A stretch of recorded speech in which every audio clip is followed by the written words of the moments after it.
The frozen wind cut through Sophia Harrison's coat like 1,000 tiny knives as she stumbled through the snow toward the old abandoned barn on the outskirts of Deadwood, South Dakota, her breath forming white clouds in the December air of 1882. She had heard the desperate mewling that morning while fetching water from the well, faint but unmistakable. And now, as darkness threatened to swallow the last rays of sunlight, she could not bear the thought of those tiny creatures freezing to death in the merciless cold that gripped the Dakota Territory. The barn door hung crooked on its hinges, ice crystals glittering on the weathered wood, and when she pushed it open with both hands, the sound of pitiful crying grew louder. "Oh, you poor things," she whispered, her voice catching as she spotted them huddled together in the corner, 5 tiny kittens no bigger than her palm, their eyes barely open, their mother nowhere to be seen. The temperature inside the barn was hardly better than outside, and Sophia knew without a doubt that these fragile lives would not survive another night without help. She knelt in the hay, her knees immediately soaking through from the melted snow, and carefully scooped the trembling bundles of fur into her apron, holding them close to her body for whatever warmth she could provide. The kittens could not have been more than 2 weeks old, their ears still folded, their movements weak and uncertain. Sophia counted them carefully, making sure she had not missed any in the dim light filtering through the barn's gaps. 5, all accounted for, all shivering violently. She pressed them against her chest and turned to leave when she heard the sharp crack of a branch breaking outside, followed by the unmistakable sound of boots crunching through snow. "Who's there?" A deep voice called out, and Sophia froze, her heart hammering against her ribs. She had not told anyone where she was going, had not thought to mention it to her father before she left their small house on the edge of town. The abandoned barn technically belonged to the Ramsey property, though it had not been used in years, not since old man Ramsey had died and his son had moved the cattle operation closer to the main house. Sophia had assumed she was alone out here, that no one would notice her rescue mission. "I asked who's there," the voice came again, closer now, and then the barn door swung wider and a tall figure stepped inside, silhouetted against the fading daylight. "Please, I am not doing anything wrong," Sophia said quickly, her words tumbling over each other. "I heard crying this morning and I came to help. They are just kittens. They will die if someone does not take them inside." The man moved closer, and Sophia could finally make out his features. He was young, perhaps 25 or 26, with dark hair that fell to his collar and eyes that seemed to assess everything in a single glance. He wore a heavy sheepskin coat and the practical clothing of a working cowboy, his boots worn but well-maintained, his hat dusted with snow. There was something about the way he carried himself that spoke of competence and strength, but also a certain wariness, as though he expected trouble around every corner. "The kittens," he repeated, and his expression softened slightly as he looked down at the bundle in her apron. "You came out here alone in this cold for kittens. They are living creatures," Sophia said defensively, lifting her chin. "They deserve a chance to survive." The man studied her for a long moment, and Sophia felt heat rise to her cheeks despite the cold. She was 20 years old enough to make her own decisions, but she knew how it must look. A single woman alone in an abandoned barn as night fell, no chaperone, no one knowing where she had gone. Her father would be furious when he found out, but she had not been able to ignore the crying. "Zachary Ramsey," the man said finally, removing his hat in a gesture of politeness. "This is my family's property, though we do not use this barn anymore. And you are—" "Sophia Harrison," she replied, relaxing slightly. If he was going to cause trouble, he would have done so already. "My father runs the general store in town. I am truly sorry for trespassing, but I could not leave them to die." Zachary moved closer, and Sophia caught the scent of leather and wood smoke, the smell of someone who spent his days outdoors. He peered down at the kittens in her apron, and something in his expression shifted, became almost tender. "Their mother. I have not seen her. I looked, but there is no sign of a cat anywhere nearby. Perhaps she died, or perhaps she abandoned them when she could not feed them. Either way, they will not survive the night without warmth and milk."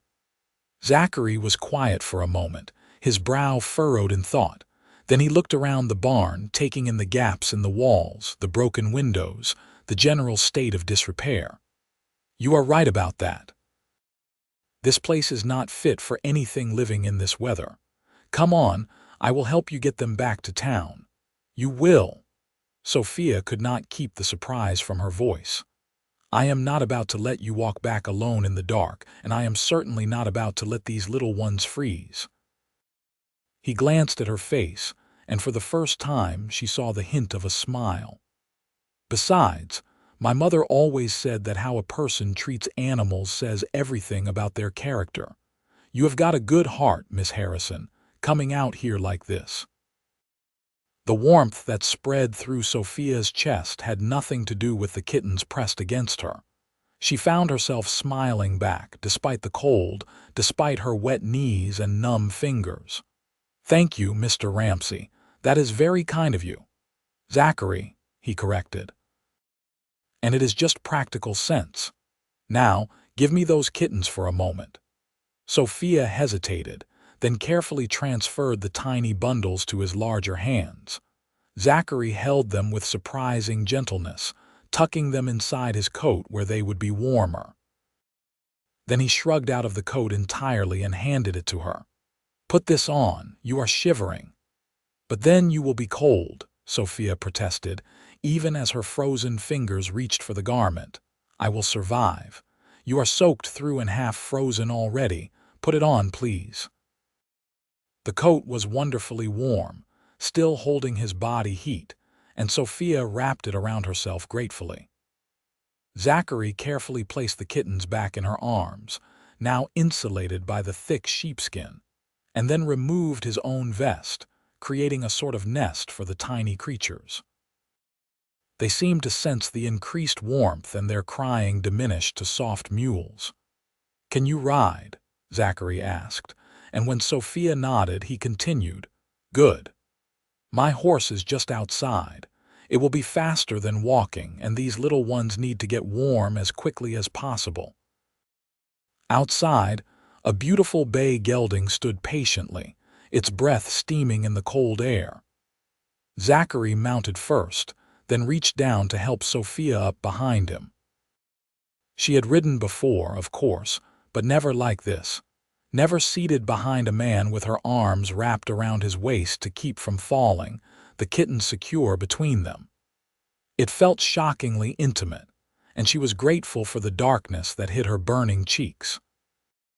"Hold on," Zachary said, and urged the horse forward at a steady pace, fast enough to make good time but careful enough not to jostle his passengers.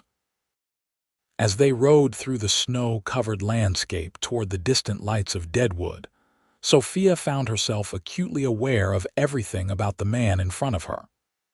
The solid warmth of his back, the easy way he sat in the saddle, the gentle competence with which he handled the reins.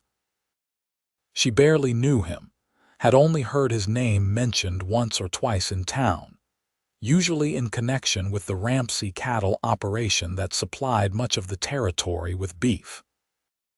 She knew the family was respected, that they had come to Dakota Territory early and built their ranch through hard work and fair dealing, but she had never paid much attention to the details. "Where should I take you?" Zachary asked over his shoulder. "Your father's store." "No," Sophia said quickly. "Father will ask too many questions, and he will not be pleased that I went out alone. Is there somewhere else we could go, just to get them warm and settled? Perhaps Dr. Brennan might help. The doctor is out at the mining camp, dealing with an accident." I heard it mentioned in town this morning." Zachary was quiet for a moment, then said carefully, "My family's house is not far. My mother would be happy to help with the kittens, and there is a fire and milk and everything they need. Would that be acceptable?" It was not entirely proper, but then again, nothing about this situation was conventional. Sophia thought of the fragile lives depending on her, of the cold that was already seeping back through even Zachary's heavy coat, and made her decision. "Yes, thank you. That would be very helpful." The Ramsey house was larger than she had expected, a solid two-story structure built of good timber, with warm light glowing in the windows and smoke rising from two chimneys. Zachary rode directly to the barn, where the temperature was noticeably warmer than the abandoned structure where Sophia had found the kittens.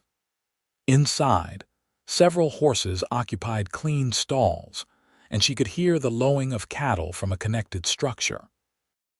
"Wait here a moment," Zachary said, swinging down from the saddle and then reaching up to help Sophia dismount.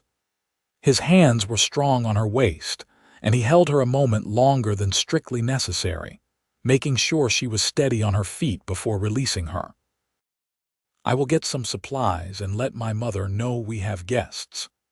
He disappeared through a door that led toward the house, and Sophia stood in the warm barn, cradling the kittens and trying to process everything that had happened in the last hour.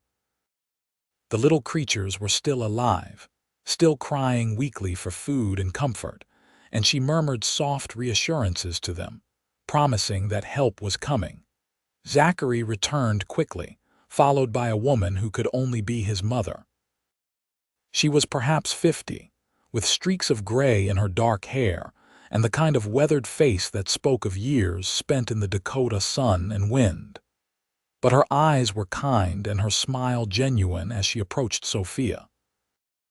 "Oh, the poor dears," she said, reaching out to stroke one tiny head with a gentle finger.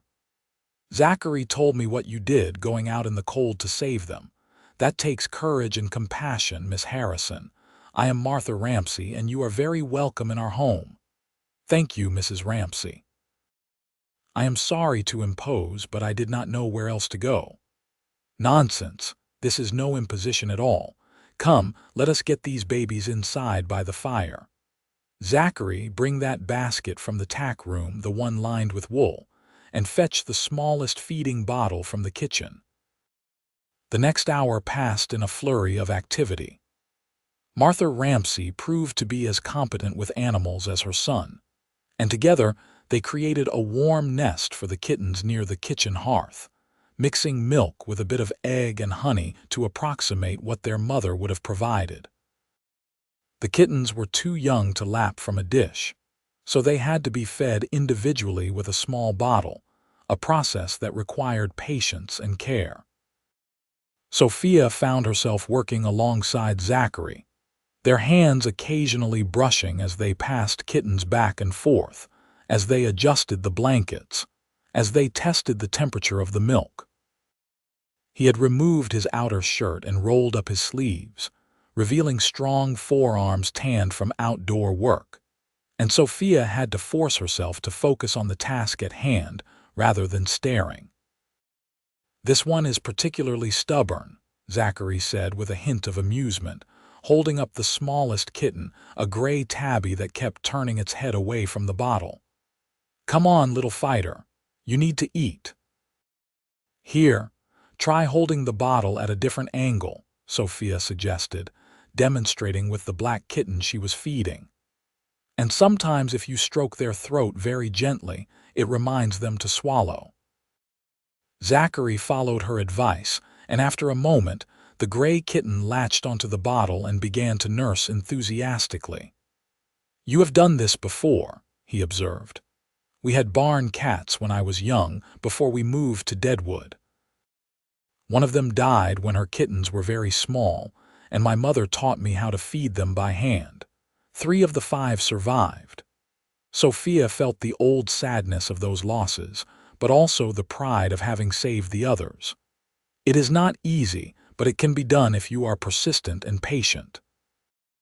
Persistent and patient, Zachary repeated, and when Sophia glanced up, she found him watching her with an expression she could not quite read.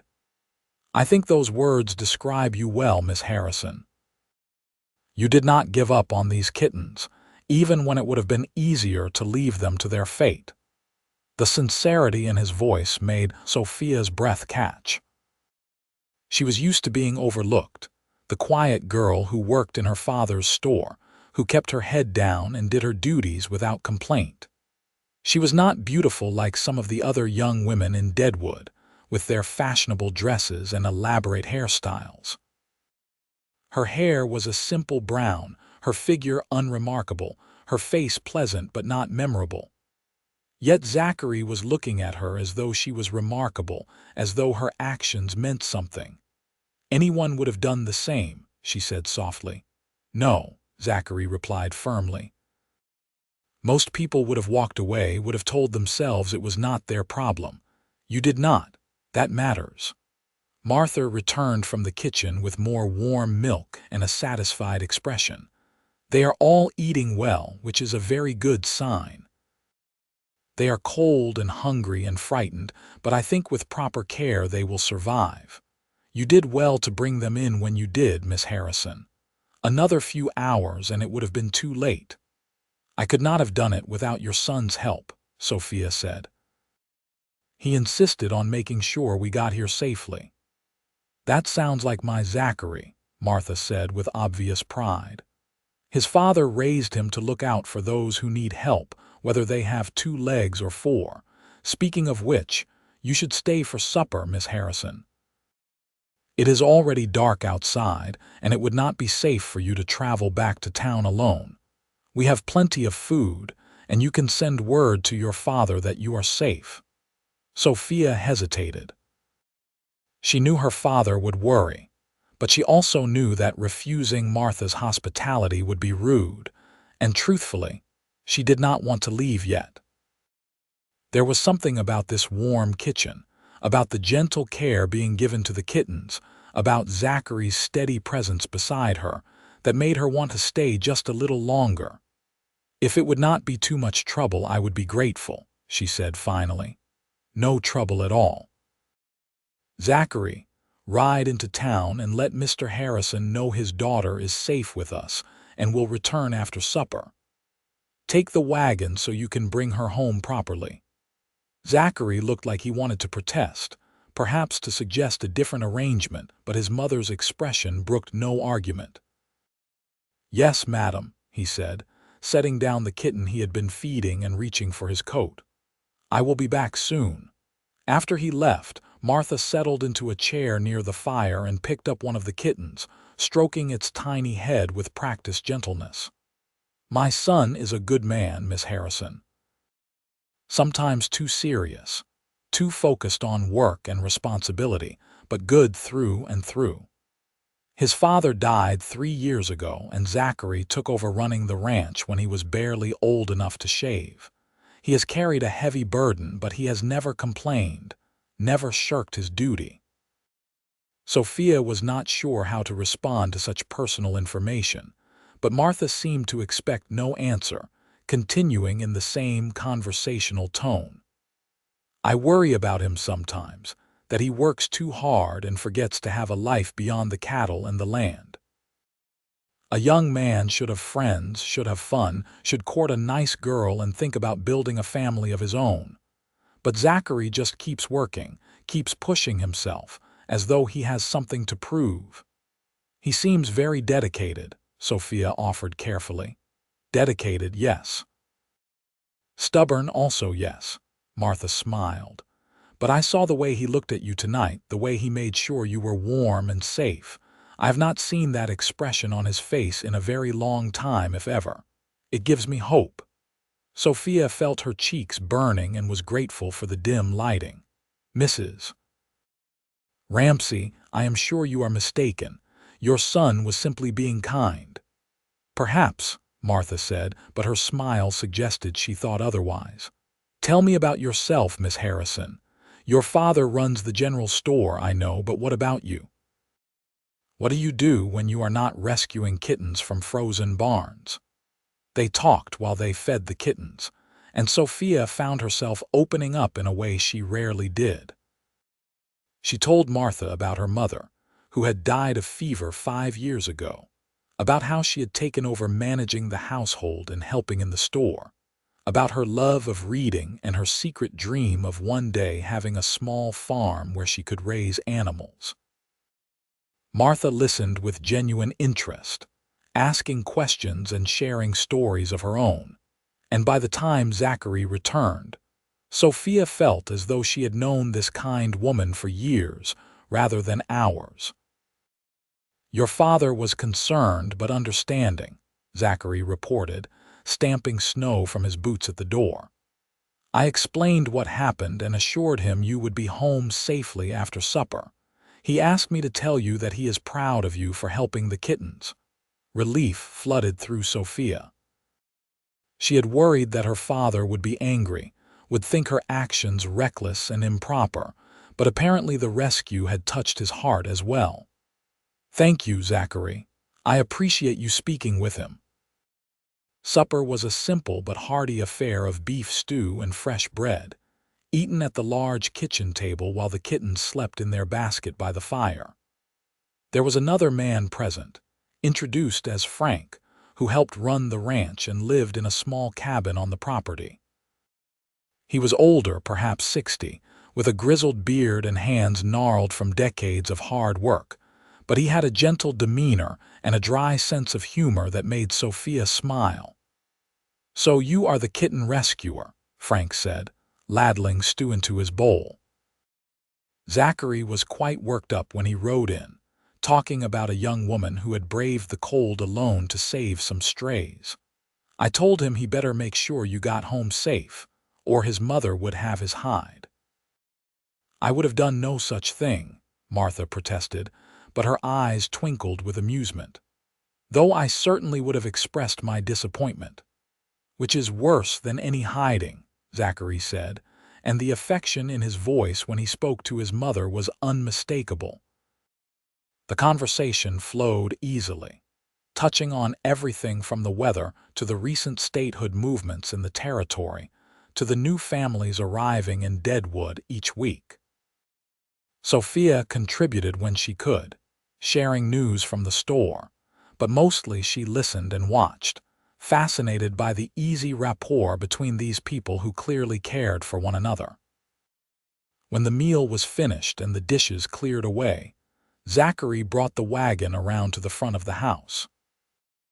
Martha insisted on wrapping Sophia in several blankets, and she provided a hot brick for her feet and another basket, this one containing food for the kittens and detailed instructions for their continued care. "They will need to be fed every 2 to 3 hours for at least the next week," Martha explained. "It is exhausting, I will not lie, but it is necessary if they are to survive. After that, you can gradually introduce them to softened food and begin spacing out the feedings. If you need any help, you send word and I will come into town. Thank you so much, Mrs. Ramsey, for everything." Sophia meant it with all her heart. "You are most welcome, dear, and please call me Martha. I hope we will be seeing much more of you." Zachary helped Sophia up onto the wagon seat, then climbed up beside her. The basket of sleeping kittens was nestled safely between them, wrapped in wool to keep them warm.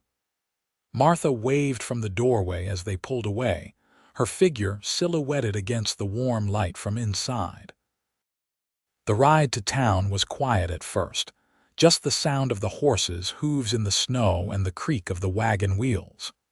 The night was clear and cold, stars brilliant overhead, the moon painting everything in shades of silver and blue. Sophia pulled the blankets tighter around herself and stole glances at Zachary, at his strong profile and capable hands on the reins. "Your mother is wonderful," she said finally, breaking the silence. "She was so kind to help with the kittens." "She has always had a soft spot for animals," Zachary replied, "and for people who care about them. She likes you. I like her too, and your home is lovely. You have built a good life there. We try. It is not easy ranching in this territory, but the land is good and the cattle are healthy. We have been fortunate." He paused, then added, "I meant what I said earlier about your character. What you did today, risking the cold and the dark to save those kittens, that took real courage." "It did not feel like courage," Sophia admitted. "It felt like something I had to do. I could not just leave them there." That is what courage is, though, doing what needs to be done, even when it is difficult or dangerous or inconvenient. Most people talk about caring, about being good, but when it comes time to actually act, they find excuses. You did not.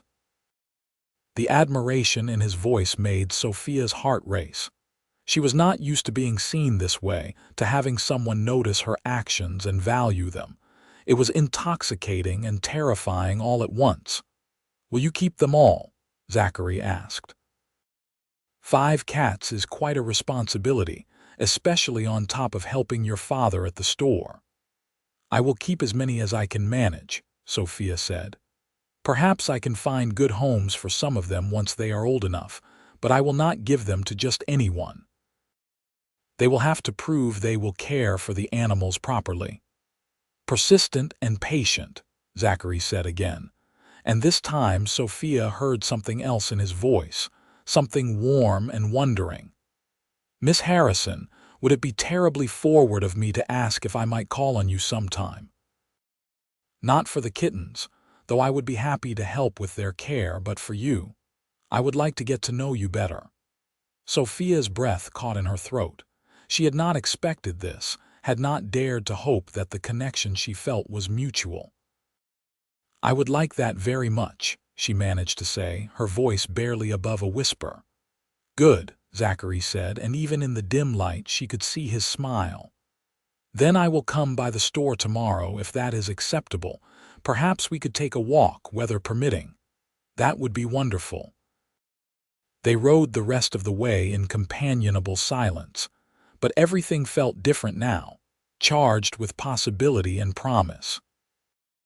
When they reached the Harrison house, a modest structure behind the general store, Zachary insisted on carrying the basket of kittens inside and making sure they were settled in the warm kitchen before he left. Sophia's father was still awake, reading by the fire, and he stood when they entered. "Papa, this is Zachary Ramsey. He helped me rescue the kittens and made sure I got home safely." Thomas Harrison was a tall, thin man with kind eyes and a quick smile. He shook Zachary's hand firmly. "I appreciate you looking after my daughter, Mr. Ramsey.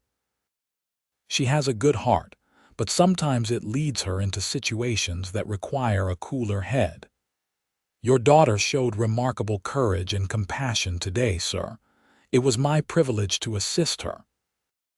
Zachary's voice was respectful but firm, and Sophia felt a rush of gratitude that he was defending her actions. "Well, I thank you nonetheless. Would you like some coffee before you head back? That is kind of you, but I should return. The weather is worsening, and I want to get home before the roads become impassable." Zachary turned to Sophia. "I will see you tomorrow, Miss Harrison." "Tomorrow," she confirmed, her heart soaring. After Zachary left, Thomas turned to his daughter with a knowing look. "He seems like a fine young man. The Ramseys have a good reputation." "He is very kind," Sophia said, focusing intently on arranging the kittens in their basket. "Kind, yes, and clearly interested in my daughter." When Sophia looked up sharply, Thomas chuckled. "I may be old, but I am not blind." He could barely take his eyes off you. "Just be careful, Sophia. Your heart is precious, and I would not want to see it broken." "I will be careful, Papa, I promise." That night, Sophia barely slept. She had to wake every 2 hours to feed the kittens, but even between feedings, her mind was too full of the day's events to rest properly. She kept replaying every conversation with Zachary, every glance, every smile. It seemed impossible that just this morning she had been a lonely shopkeeper's daughter with a quiet, predictable life. And now suddenly, The future seemed full of thrilling possibilities. The kittens thrived under her care, growing stronger each day. They learned to recognize her touch and her voice, climbing over each other to reach the bottle when feeding time came. Sophia named them Hope, Faith, Grace, Charity, and Mercy, and she found that caring for them filled a hollow place inside her that she had not even known existed. Zachary came to visit the next day as promised, and the day after that, and the day after that. Sometimes he helped with the kittens, his large hands surprisingly gentle as he held the tiny creatures. Sometimes they simply walked together through the streets of Deadwood, talking about everything and nothing.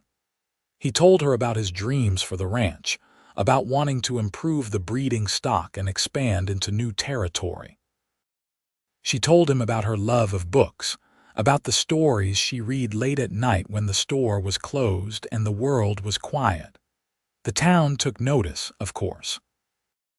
In a place like Deadwood, where everyone knew everyone else's business, the sight of Zachary Ramsey courting Sophia Harrison became a topic of considerable interest. Some people approved, noting that both came from good families and seemed well-suited. Others were more skeptical, wondering what a successful rancher could possibly see in a plain shopkeeper's daughter. Sophia heard the whispers, but she tried not to let them bother her. What mattered was how she felt when she was with Zachary, the way he made her laugh, the way he listened when she talked, the way he looked at her as though she was the most interesting person in the world. What mattered was the warmth that spread through her chest every time she saw him riding down the street, the excitement that bubbled up when he smiled at her, the sense of rightness she felt in his presence. Winter deepened its grip on the Dakota Territory, and December gave way to January of 1883. The kittens grew and thrived, their eyes fully open now, their movements more coordinated. They were still too young to leave Sophia's care, but Martha came to visit several times, pronouncing herself delighted with their progress and charmed by their individual personalities. "You have done a wonderful job with them," Martha said during one visit, watching as the 5 kittens tumbled over each other in play. "They are healthy and happy, which is no small feat given how young they were when you found them." "I could not have done it without your help," Sophia said. "The instructions you gave me were invaluable, perhaps, but the dedication and love were all yours." Martha paused, then added carefully, "My son is quite taken with you, you know. I have not seen him this happy in years." Sophia felt heat rise to her cheeks. "I care for him very much as well." "I am glad. He deserves happiness, and I think he has found it with you." Martha reached over and squeezed Sophia's hand. "I hope you will not think me forward for saying this, but I would be proud to call you my daughter one day." The implication made Sophia's heart race. It was one thing to be courted, to spend time with a man and enjoy his company, but quite another to contemplate marriage and all that it entailed. Yet the thought of being Zachary's wife, of building a life with him, of becoming part of his family, filled her with joy rather than fear. "That would be an honor," she said softly. As winter progressed, Zachary's visits became the highlight of Sophia's days. He would arrive at the store in the late afternoon when business was slow, and they would retreat to the small sitting room behind the shop where the kittens now lived. Thomas approved of the courtship and gave them privacy, though always with the door left partially open for propriety's sake. It was during one of these visits in late January that everything changed. They were sitting by the fire, Sophia with Mercy curled in her lap, Zachary holding Hope, when he suddenly set the kitten down and turned to face her fully. "Sophia, I need to tell you something," he said, and the seriousness in his voice made her stomach clench with sudden anxiety. "What is it?" "Is something wrong?" "No, nothing is wrong. Quite the opposite, actually." He took a deep breath. I have been thinking about this for weeks now, trying to find the right words, but I do not think there are right words for what I want to say, so I am just going to say it plainly. He took her hand, his thumb stroking across her knuckles in a gesture that sent shivers up her arm. From the moment I saw you in that barn, holding those kittens and defying the cold and the dark to save them, I knew you were special. Every day since then has only confirmed what I felt in that first moment. You are kind and brave and compassionate, and you make me want to be a better man. I am falling in love with you, Sophia Harrison, and I need you to know that before another day passes. Sophia's eyes filled with tears, but they were tears of joy, not sadness. Zachary, I have been falling in love with you too. I tried to be cautious, tried not to hope too much, but my heart would not listen to reason. Being with you feels like coming home. Then will you let me court you properly? With the intention of marriage, I mean, when the time is right. His eyes searched her face anxiously. I know we have not known each other long, but I am certain of my feelings. I want to build a life with you, Sophia. I want to wake up every morning knowing you are beside me. I want to share everything with you, the good and the difficult, the ordinary and the extraordinary. Yes, Sophia breathed. Yes, I want that too, all of it. Zachary's face broke into the widest smile she had ever seen, and then he was pulling her close, careful not to disturb the kitten in her lap and kissing her forehead, her cheeks, and finally, gently, her lips. It was Sophia's first kiss, sweet and tender and perfect, and when they pulled apart, she felt as though the whole world had shifted on its axis. I will speak to your father, Zachary said, still holding her close. Ask for his blessing to marry you. But I wanted you to know my intentions first, wanted to hear that you felt the same way. I do, Sophia assured him. I absolutely do. Thomas Harrison gave his blessing readily when Zachary asked for Sophia's hand in marriage the following week. I can see that you love her, he told the younger man, and more importantly, I can see that she loves you. That is all a father can hope for his daughter. You have my permission and my support. The engagement was announced in early February, and the town buzzed with the news. Most people were happy for the couple, pleased to see two good people finding happiness together. A few remained skeptical, but their voices were drowned out by the general goodwill. Martha was overjoyed, immediately beginning plans for the wedding and talking about how wonderful it would be to have a daughter at last. She and Sophia spent many afternoons together, ostensibly working on the wedding preparations, but often simply talking and getting to know each other better. The bond between them grew strong, built on mutual respect and genuine affection. The kittens, now 2 months old, were weaned and thriving. Sophia found good homes for 3 of them with families she trusted to provide proper care. She kept Hope and Mercy, the smallest and the largest of the litter, and they became constant companions, following her around the house and sleeping curled together in a basket by the fire. The wedding was planned for May, after the worst of winter had passed, but before the summer heat became oppressive. It would be held in the small church in Deadwood, with a reception at the Ramsey Ranch afterward. Sophia worked on her dress in the evenings, creating something simple but beautiful from cream-colored silk that her father had special ordered from Chicago. As spring approached and the snow began to melt, revealing the brown earth beneath, Sophia and Zachary spent as much time together as possible. They took long rides into the countryside, Zachary showing her every corner of the Ramsey Ranch, pointing out where he planned to build a new barn, where he wanted to plant an orchard, where the best fishing was in the creek that cut through the property. "This will be your home too soon," he reminded her one afternoon as they sat on a hill overlooking the valley where the ranch building sat. "I want you to feel like it belongs to you, like you have a say in how things are done and where we go from here." "I already love it," Sophia said, leaning against his shoulder. "But what I love most is that I will be sharing it with you." "We will build something good here," Zachary said, his arm tightening around her waist. "A life, a family, a legacy. We will raise children who know how to work hard and care for others, who understand that every life matters, whether it is a person or a kitten or a cow. We will make this place into something special." "We already are," Sophia said softly. The weeks before the wedding passed in a blur of activity and anticipation. There were final fittings for the dress, decisions about flowers and food, arrangements for guests who would be traveling from distant parts of the territory. Through it all, Sophia felt a growing certainty that she was making the right choice, that Zachary was the man she was meant to spend her life with. She continued to care for Hope and Mercy, who were now sleek young cats with distinct personalities.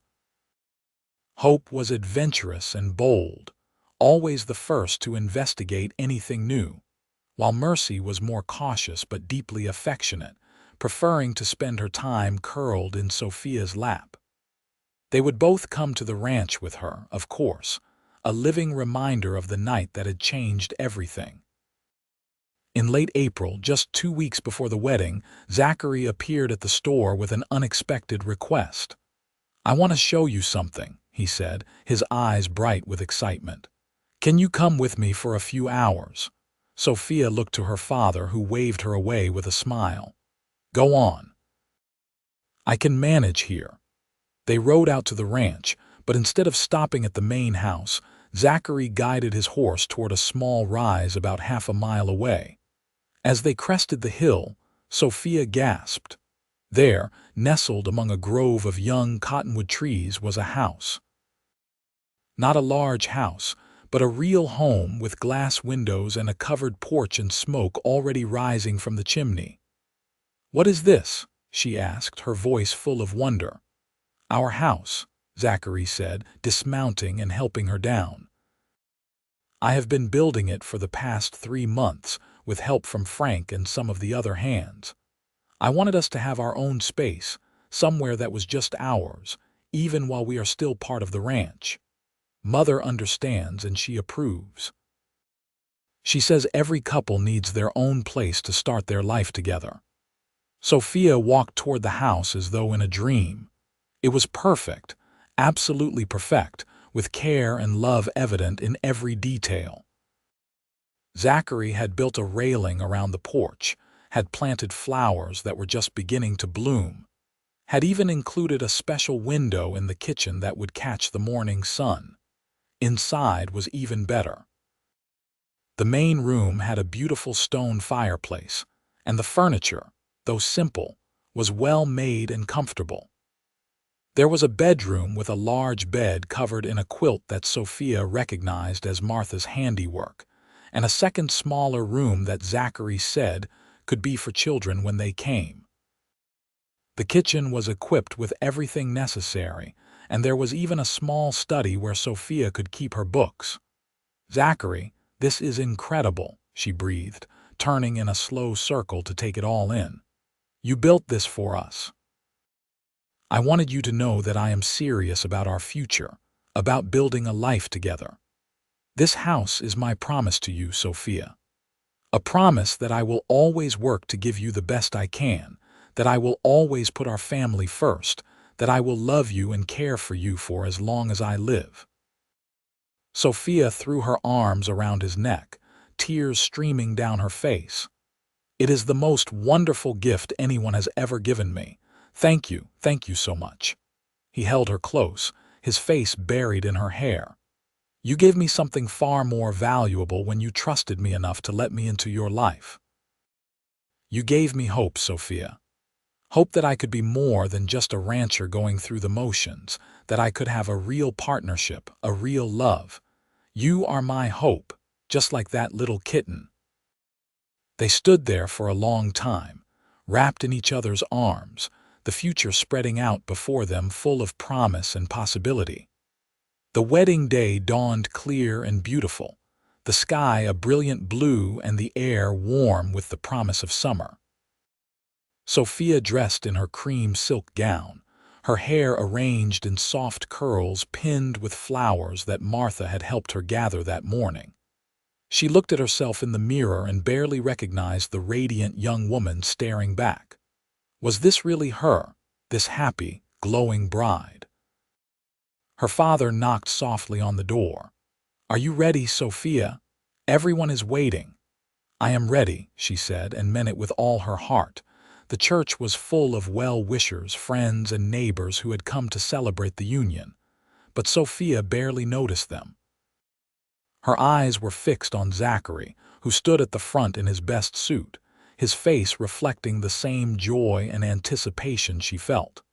When she reached him and took his hand, everything else faded away. There was only the two of them and the vows they were about to make. "I, Zachary Robert Ramsey, take you, Sophia Marie Harrison, to be my lawfully wedded wife," he said clearly, his voice strong and sure. "I promise to love you, honor you, protect you, and cherish you for as long as we both shall live. You are my heart, my home, my hope." "I, Sophia Marie Harrison, take you, Zachary Robert Ramsey, to be my lawfully wedded husband," Sophia replied, her voice trembling slightly with emotion. "I promise to love you, honor you, support you, and cherish you for as long as we both shall live. You are my strength, my joy, my forever." The minister pronounced them husband and wife, and when Zachary kissed her, Sophia felt as though her heart might burst with happiness. This was real. This was happening. She was married to the man she loved, and their life together was just beginning. The reception at the ranch was a joyful affair, with food and music and dancing that lasted well into the evening. Martha had outdone herself with the preparations, and the ranch hands had decorated the barn with ribbons and wildflowers until it looked almost magical. People congratulated the newlyweds, offered advice and good wishes, and celebrated the joining of two families. As the sun began to set, painting the sky in shades of gold and pink, Zachary took Sophia's hand and led her away from the festivities. They walked to their new house, their home, and he carried her over the threshold as tradition demanded. Inside, someone had lit candles, and they cast a warm, flickering light over the room. "Alone at last," Zachary murmured, setting Sophia gently on her feet but keeping his arms around her waist. "Alone at last," she agreed, reaching up to cup his face in her hands. "My husband, my wife," he said wonderingly, as though testing out the word. "Sophia Ramsey, it suits you." That night was the beginning of their true life together, the first of thousands of nights they would share. They talked and laughed and discovered each other in ways both tender and passionate, building the foundation of intimacy that would sustain them through all the years to come. The first months of marriage were a time of adjustment and joy. Sophia moved into the new house, bringing her few possessions and, of course, hope and mercy. The cats settled in immediately, claiming sunny spots on the porch and exploring every corner of their new domain. They seemed to approve of Zachary, accepting his presence in Sophia's life with feline grace. Sophia learned the rhythms of ranch life, rising early to help with the morning chores, spending her days managing the household and helping wherever she was needed. It was harder work than running the store had been, but it was also more fulfilling. She loved being outdoors, loved working alongside Zachary, loved the sense of building something together. Thomas Harrison visited often, pleased to see his daughter so happy and settling into her new life so well. He and Zachary developed a warm friendship, bonding over their shared love of Sophia and their mutual respect for hard work and integrity. As summer turned to autumn, Sophia began to suspect that she might be pregnant. She waited until she was certain before telling Zachary, choosing a quiet evening when they were sitting on their porch watching the sunset. Hope and Mercy were chasing moths in the yard, their antics making Sophia smile. "Zachary, I have something to tell you," she said, her heart pounding. He turned to her immediately, always attuned to her moods. "What is it? Is something wrong?" "No, nothing is wrong. Something is very, very right." She took his hand and placed it on her still flat stomach. "We are going to have a baby. You are going to be a father." For a moment, Zachary simply stared at her, his expression unreadable. Then his face broke into the widest smile she had ever seen, and he let out a whoop of joy that startled the cats and probably could be heard all the way at the main house. He swept Sophia into his arms, spinning her around despite her laughing protests. "A baby," he kept repeating. "We are going to have a baby. Sophia, this is the best news, the absolute best news." "I am glad you are happy," she said, her own joy overflowing. Happy does not even begin to cover it. "I am thrilled, amazed, overwhelmed, grateful, all of it at once." He set her down carefully, suddenly solicitous. "Should you be sitting? Are you feeling well? What do you need?" Sophia laughed at his concern. "I am fine, truly. The doctor says everything is progressing normally. The baby should arrive in late April or early May." "A spring baby," Zachary said wonderingly. "Born when everything is new and growing and full of possibility. It is perfect." Martha was equally delighted when they told her the news, immediately launching into plans for the nursery and offering advice based on her own experience. She was a constant source of support and wisdom as Sophia's pregnancy progressed, helping her through the uncertainties and discomforts with patience and good humor. The winter of 1883 into 1884 was bitterly cold, but Sophia barely noticed, wrapped in the warmth of her marriage and the anticipation of the coming baby. She and Zachary spent long evenings by the fire, talking about names and making plans for the future. They argued playfully about whether the baby would have Zachary's dark hair or Sophia's lighter coloring, whether it would be a boy or a girl, whether they should prepare for a quiet child or a wild one. "As long as the baby is healthy, I do not care about anything else," Sophia said one night, her hand resting on her growing belly. "Healthy and kind," Zachary amended. "I hope our children inherit your compassion, your willingness to help those who cannot help themselves." "And I hope they inherit your strength and your integrity," Sophia replied. "Your determination to do what is right even when it is difficult." "Then they will be remarkable children," Zachary said, kissing her softly. As Sophia's due date approached, Zachary became increasingly protective and anxious. He hovered constantly, worried about her every move, until Sophia finally had to put her foot down. "Zachary, I love you, but you must calm down," she said firmly one April morning when he tried to prevent her from gathering eggs. "Women have been having babies since the beginning of time. I am healthy and strong, and Martha and the doctor will be here when the time comes. Everything will be fine." I know," he said, running a hand through his hair in frustration. "But I cannot help worrying. You are the most precious thing in my life, Sophia. The thought of anything happening to you terrifies me."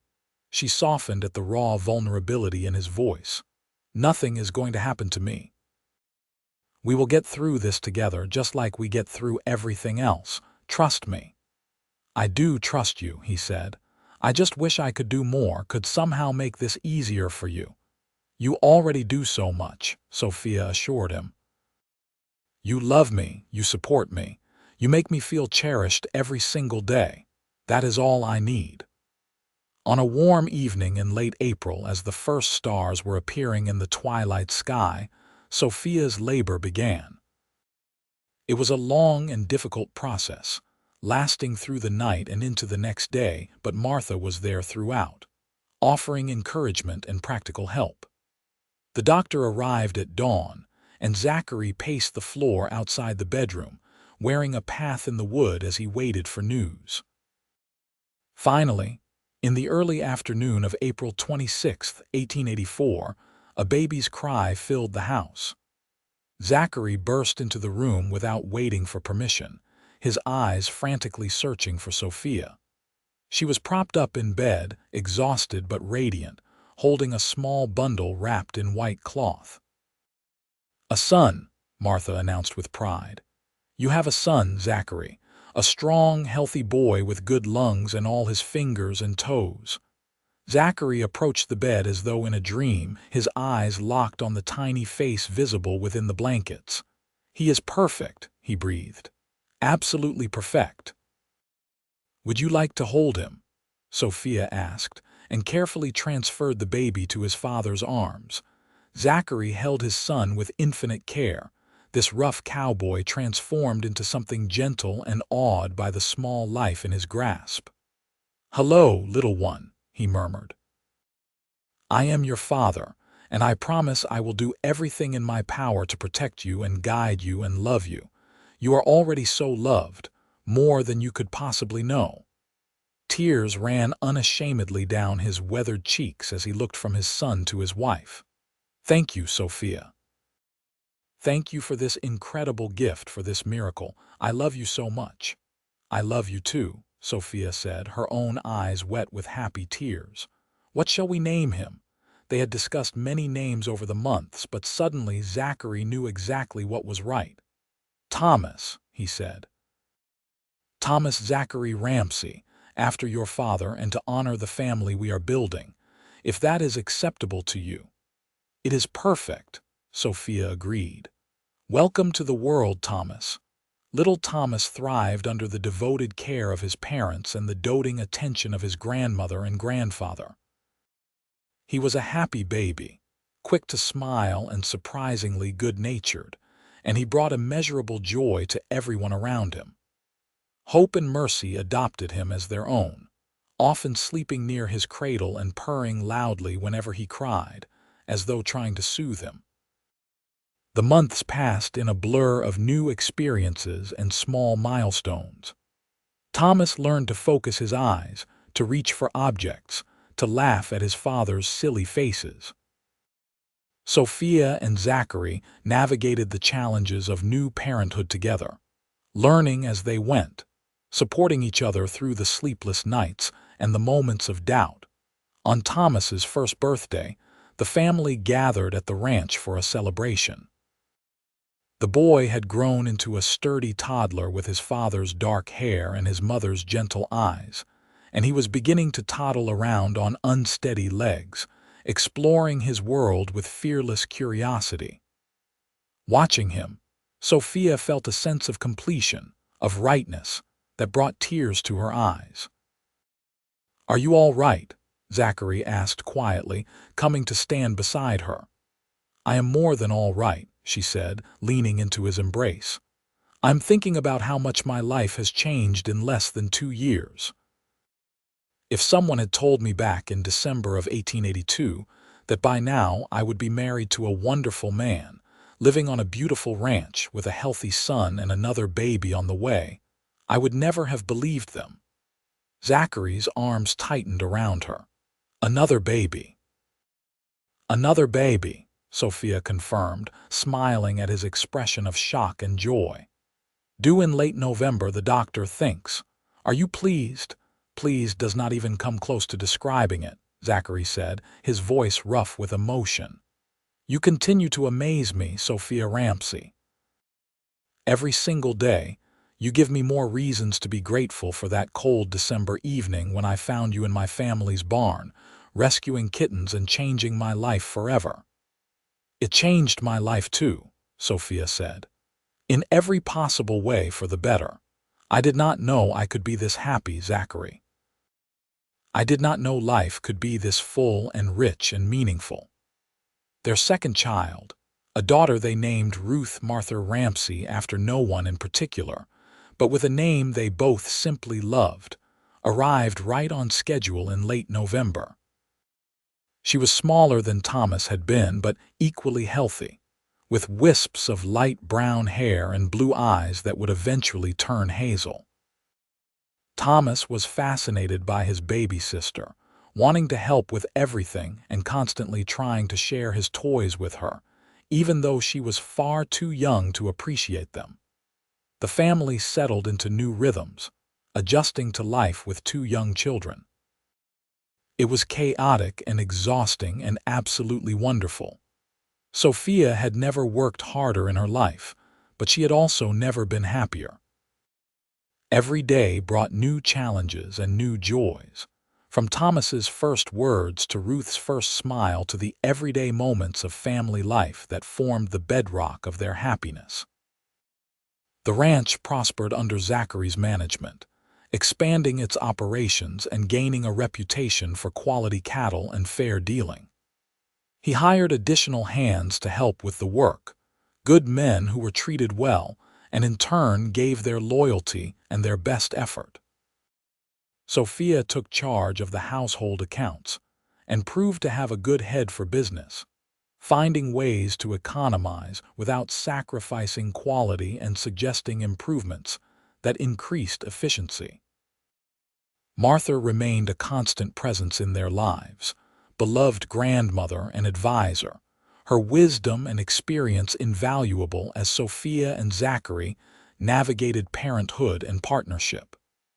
Thomas Harrison visited weekly, delighting in his grandchildren and proud of the life his daughter had built. The bonds between the families grew stronger with each passing year. Hope and Mercy, now fully grown cats, ruled the household with feline authority.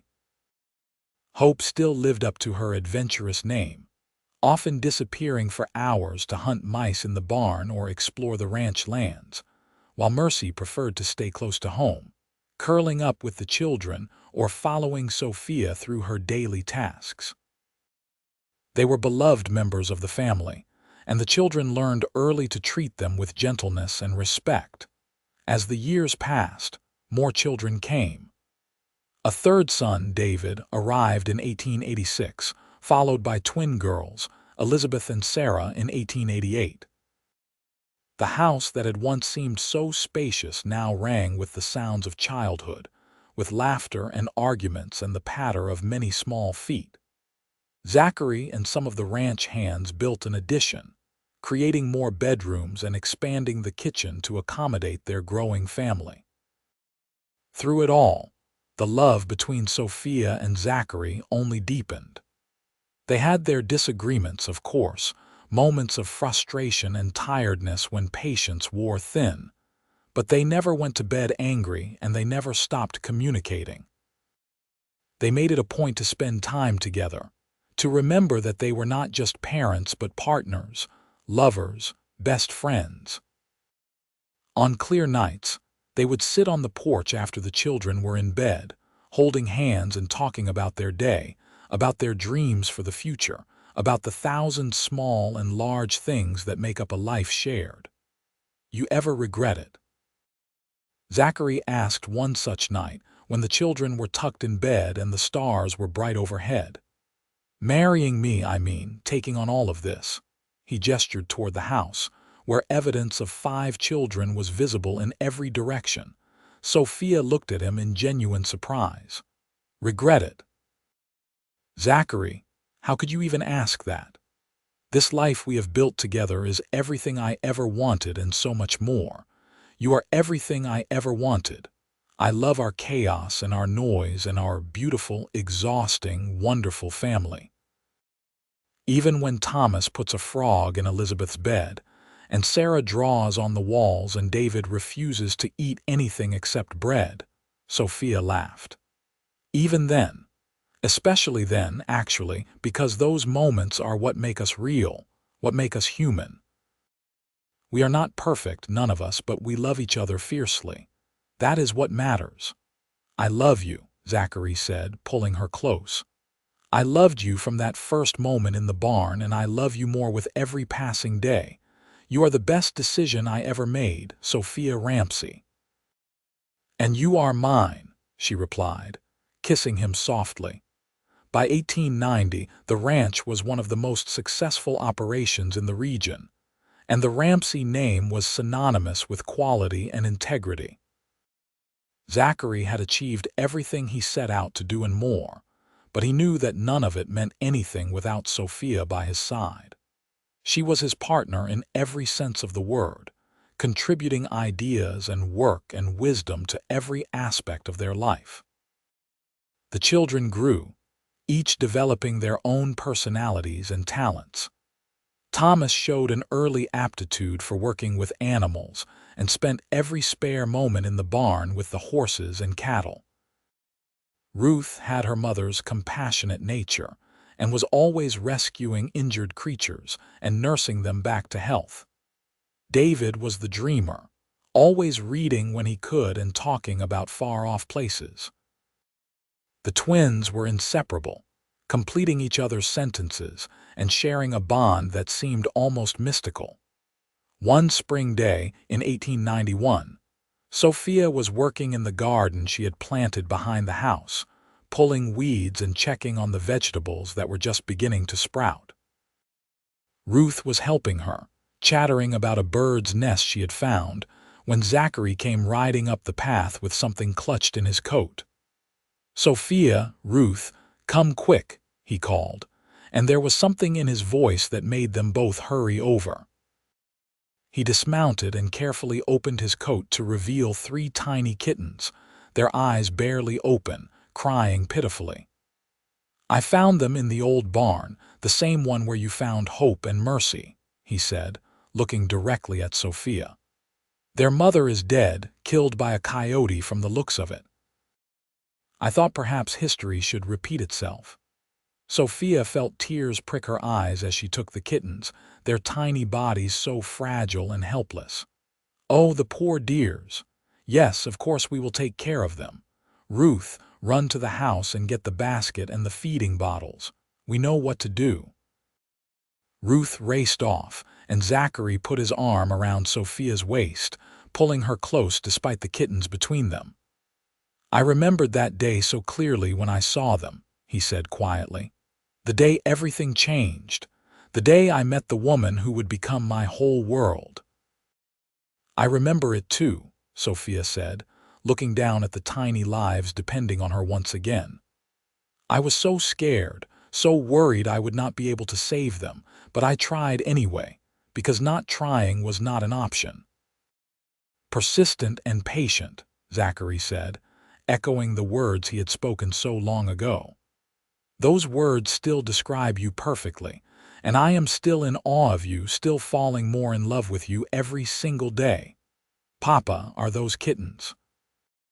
Thomas had appeared from the barn, David right behind him, and within moments all 5 children were clustered around, exclaiming over the tiny creatures and asking if they could help.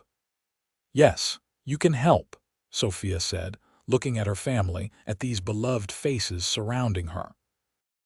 "We will all help, just like we do everything else, together." And so they did. The children took turns feeding the kittens, learning the same lessons of responsibility and compassion that Sophia had learned so many years before. The 3 kittens survived and thrived, becoming playmates for Hope and Mercy's children, who had been born a few years earlier, and now prowled the ranch property with the confidence of cats who knew they were valued. The years continued to pass, marked by both joy and sorrow. Martha passed away peacefully in her sleep in 1893, surrounded by her family, her life full and complete.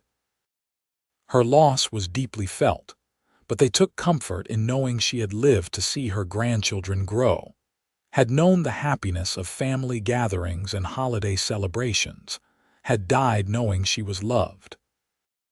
Thomas Harrison followed her 2 years later, his heart simply giving out after a life well lived. Sophia grieved for her father, but she also celebrated the years they had shared, the love he had given her, the example he had set of kindness and integrity. She made sure her children knew their grandfather's stories, that they understood the values he had represented. The children grew into young adults, each finding their own path. Thomas took over more of the ranch operations, working alongside his father and showing the same dedication and skill that Zachary had demonstrated at his age. Ruth surprised everyone by deciding to study medicine, determined to become a doctor and help people in remote areas who had little access to medical care. David became a teacher, his love of learning and gentle nature making him perfect for the profession. Elizabeth and Sarah, inseparable as ever, opened a bakery in Deadwood that quickly became famous throughout the territory. Through it all, Sophia and Zachary remained the center of the family, the foundation on which everything else was built. Their love had not dimmed with time but had instead grown richer and deeper, tempered by shared experiences and mutual respect. They knew each other's thoughts and moods, could communicate with a glance, finished each other's sentences and shared each other's dreams. On a cold December evening in 1902, exactly 20 years after the night they had met, Zachary surprised Sophia by taking her back to the old barn where it had all begun. It had been repaired over the years and was now used for storage, but it still held a special place in their hearts. "Do you remember this night?" he asked, though of course she did. "I remember everything," Sophia said, looking around the barn that was both the same and completely different. "I remember being so scared but also so determined. I remember hearing your voice and thinking you might send me away. I remember the way you looked at me, like I was someone worth noticing." "You were always worth noticing," Zachary said. "You just did not know it yet, but I saw it immediately, saw the strength and the courage and the beauty, both inside and out. I fell in love with you that night, Sophia, even though I did not realize it right away." He reached into his coat and pulled out a small wrapped package. "I wanted to give you something to commemorate this anniversary. Not our wedding anniversary, but the anniversary of the night we met, the night that made everything else possible." Sophia unwrapped the package with trembling fingers and found a delicate silver locket inside. When she opened it, she saw two tiny photographs, one of her and one of Zachary, taken on their wedding day. On the other side was an inscription: "Hope, faith, grace, charity, and mercy brought us together. Love keeps us that way." "It is beautiful," she whispered, tears streaming down her face. "Oh, Zachary, it is perfect." 20 years, he said, fastening the locket around her neck. 20 years of marriage, of partnership, of building a life together. "And I love you more now than I did on our wedding day, more than I did the day we met, more than I thought it was possible to love another person." "I love you too," Sophia said, wrapping her arms around him. "You are my home, Zachary. You always have been from that very first night. Thank you for seeing me, for choosing me, for building this beautiful life with me." They stood together in the old barn, holding each other close, the ghosts of their younger selves surrounding them, and Sophia felt a deep sense of peace and gratitude. She thought of the scared young woman who had braved the cold to save 5 helpless kittens, who had met a lonely cowboy and found her soulmate, who had built a family, and a home filled with love and laughter and purpose. She thought of all the years behind them and all the years still to come, and her heart was full to overflowing. The years that followed brought new joys and new challenges. Grandchildren began to arrive. Thomas marrying a sweet girl from a neighboring ranch and starting a family of his own. Ruth finding love with a fellow doctor and balancing career and motherhood with typical determination. The twins each marrying good men and having children close together so their cousins could be as close as they had been. The ranch continued to prosper, now run primarily by Thomas with Zachary's guidance, and the family's influence in the territory grew. Sophia watched it all with a sense of wonder and gratitude. hardly able to believe that the shy shopkeeper's daughter had become the matriarch of this large, boisterous, loving family. She took her role seriously, hosting Sunday dinners where everyone gathered, maintaining family traditions, making sure the younger generations knew their history and understood the values that had built their legacy. Hope and Mercy lived to remarkably old ages for cats, finally passing peacefully within weeks of each other when they were nearly 20 years old. Their descendants continued to prowl the ranch, generation after generation of cats who kept the barns free of mice, and the family entertained with their antics. Sophia made sure every child and grandchild knew the story of the original 5 kittens, of the cold December night that had changed everything, of the importance of compassion and courage and doing what was right even when it was difficult. On their 30th wedding anniversary in 1913, the family threw a grand celebration. Children and grandchildren came from across the territory, now the state of South Dakota, since statehood had been achieved in 1889. There was food and music and dancing, stories and laughter, and the kind of chaos that only a large, loving family could create. Sophia and Zachary sat at the head of the long table, their hands clasped together, watching the celebration with hearts full of joy. "Did you ever imagine this?" Sophia asked quietly, gesturing to the crowd of beloved faces surrounding them. "All of this, I imagined wanting it," Zachary replied, "but I could not have imagined how wonderful the reality would be. Every day with you has been a gift, Sophia, every single day." Their eldest grandson, named Zachary after his grandfather, stood and raised his glass. "I would like to propose a toast," he said, and the room gradually quieted. "To my grandparents who have shown us all what true love looks like. You have taught us about hard work and integrity, about compassion and courage, about the importance of family and the power of commitment. You built this legacy not with grand gestures but with everyday choices, with consistent love and support and dedication to each other and to all of us. May we all be blessed to have marriages as strong and love as enduring as yours. To Zachary and Sophia, to Zachary and Sophia." The room echoed, and Sophia felt tears streaming down her face, overwhelmed by the love and warmth surrounding them. That night, after everyone had left and the house was quiet, Sophia and Zachary walked to their porch, to the spot where they had spent countless evenings over the years. The stars were brilliant overhead, the air cool and crisp, and Sophia leaned into her husband's embrace, feeling safe and loved and content. "No regrets?" Zachary asked, echoing his question from so many years before. "Not a single one," Sophia replied firmly. "This life with you has been everything I could have hoped for and so much more. We have built something beautiful, Zachary, something that will last long after we are gone. Because of you," he insisted, "your compassion, your strength, your love. You are the foundation of everything good in my life." "We are the foundation together," Sophia corrected gently. "Neither of us could have done this alone. We needed each other, we still need each other, and we always will." They stood together in the darkness, two people who had found each other by chance and built a life through choice, through commitment, through love that grew deeper with every passing year.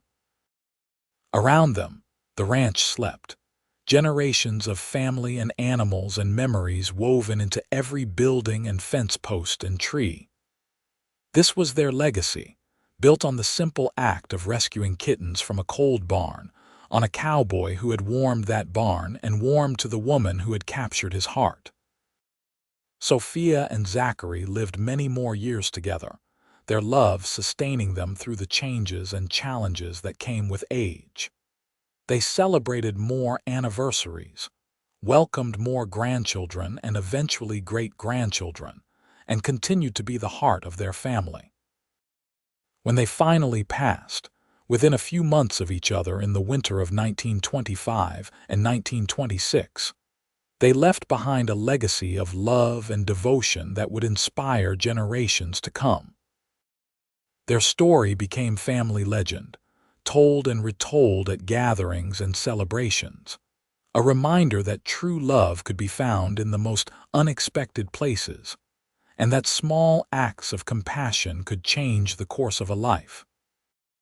And on the ranch they had built together, cats still prowled the barns, descendants of hope and mercy, living symbols of the night that had started it all.